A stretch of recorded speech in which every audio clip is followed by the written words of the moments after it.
এটার পুষ্টি, এটার গুণ সম্পর্কে বলে আমি শেষ করতে পারবো না।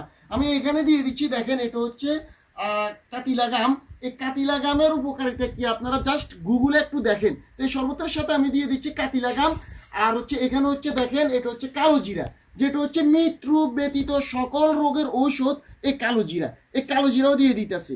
এরপরে আমি এখানে দিয়ে দিচ্ছি এইসবগুলোর ভুষি। আপনাদের পেটের যত সমস্যা আছে, মনে করেন গ্যাস্ট্রিকের সমস্যা, বিভিন্ন রকমের সমস্যা যাদের আছে, এই ইসুপগুলোর ভুষি কিন্তু অনেক উপকারে আসে।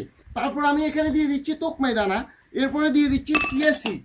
এই চিয়া সিডে রয়েছে 15টা পুষ্টি, 15টা ভিটামিন। আর এই চিয়া সিড সম্পর্কে জাস্ট আপনারা গুগলে সার্চ করেন, উত্তর পেয়ে যাবেন এই চিয়া সিডে কি আছে। তো এই চিয়া সিড আমি দিয়ে দিচ্ছি। এখানে আমি দিয়ে দিতেছি তিসি। তিসিতে আছে কি কি উপকারিতা আমি আপনাদেরকে একটু বলি। এখানে হচ্ছে যাদের সুগারের সমস্যা, ডায়াবেটিসের সমস্যা, ব্রণের সমস্যা, অনেকের